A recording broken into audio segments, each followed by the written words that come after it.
Assalamualaikum warahmatullahi wabarakatuh. Saya Khairunisa Ramadanti. Saya dari Fakultas Psikologi Angkatan 2016. Hari ini saya akan mempresentasikan artikel saya mengenai pengaruh persepsi rasa aman terhadap subjective well-being siswa SMP korban perundungan. Kasus perundungan merupakan masalah yang serius di Indonesia. Menurut hasil penelitian sebelumnya juga menyatakan bahwa sebanyak 84% siswa di Indonesia mengaku pernah mengalami kekerasan di sekolah. Dari tahun 2011 sampai 2017, Komisi Perlindungan Anak Indonesia atau KPAI menerima 26.000 kasus mengenai kekerasan anak dan 34 diantaranya adalah kasus perundungan. Jawa Barat merupakan salah satu provinsi yang memiliki angka kejadian perundungan tertinggi di Indonesia.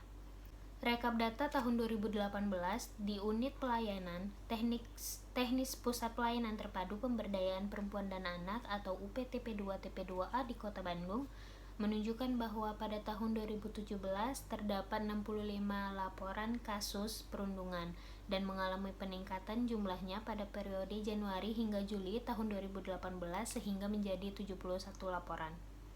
Berbagai penelitian menjelaskan dampak terhadap korban, diantaranya yaitu menjadi cenderung pasif, tidak aman, dan tunduk di sekitar teman sebayanya, memiliki kondisi subjektif well-being yang lebih rendah dibandingkan anak dan remaja yang tidak menjadi korban perundungan. Berbagai hasil penelitian lain menunjukkan bahwa rasa aman merupakan salah satu domain penting agar anak merasa bahagia atau menjadi well-being.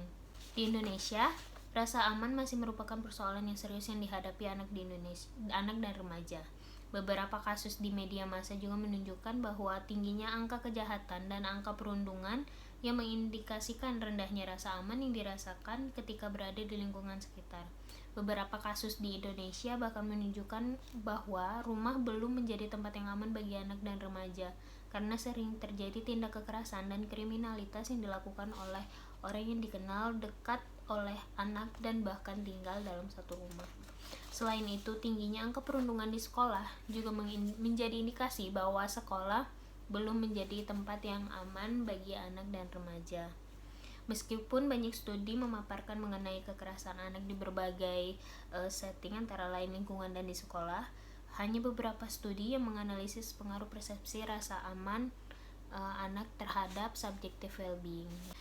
Penelitian ini bertujuan untuk mengetahui bagaimana pengaruh persepsi mengenai rasa aman terhadap subjective well-being pada siswa SMP korban perundungan di Kota Bandung. Terdapat 394 siswa sekota Bandung yang mengalami perundungan berpartisipasi dalam penelitian ini.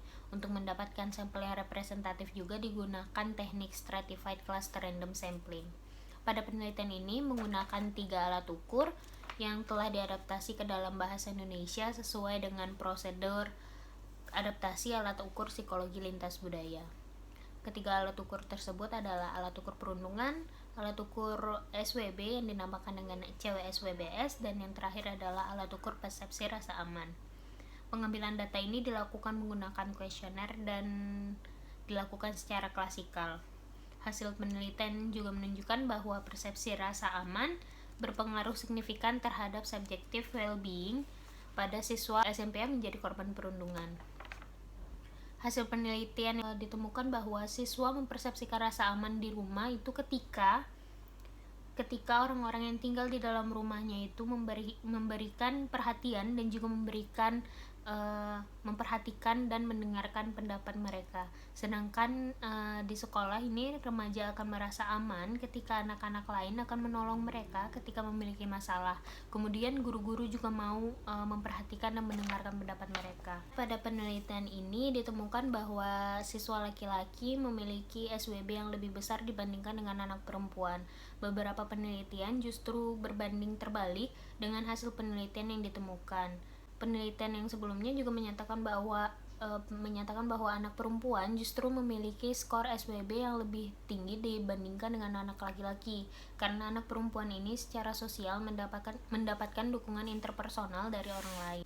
Demikian presentasi dari saya akhiri. Assalamualaikum warahmatullahi wabarakatuh.